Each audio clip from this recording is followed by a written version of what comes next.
Dalam tahun ajaran baru 2026-2027, Panitia SNPMB Universitas Sriwijaya meluluskan sebanyak 2.294 calon mahasiswa melalui jalur seleksi nasional berdasarkan prestasi atau SNBP. Berdasarkan data, untuk tahun ini jumlah pendaftar SNBP di Unsri alami peningkatan 10% dari tahun sebelumnya.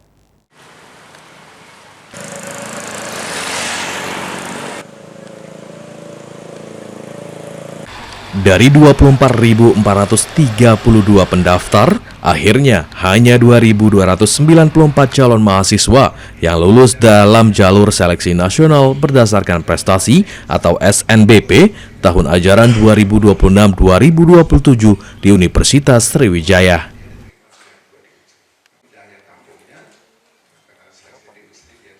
Dari total 63 program studi yang ada di Universitas Sriwijaya, program studi PGSD menjadi program studi yang paling tinggi peminatnya.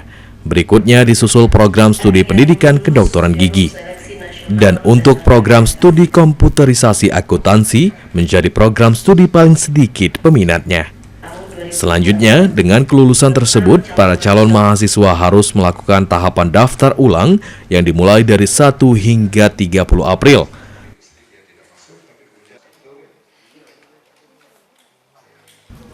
Ketua Panitia SNPMB Unsri, Profesor Rujito Agus Wikyo mengungkapkan, untuk tahun ini jumlah pendaftar SNBP di Unsri alami peningkatan 10% dari tahun sebelumnya.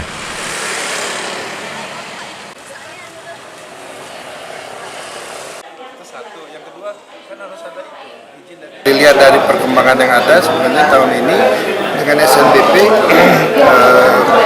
jumlah yang mendaftar jauh lebih tinggi dibanding 10% ya.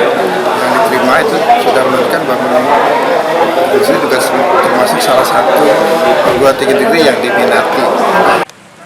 Selanjutnya, setelah membuka jalur SNBP, Unsri akan membuka jalur seleksi nasional berbasis tes atau SNBT awal April dan seleksi mandiri atau SM akhir bulan April ini.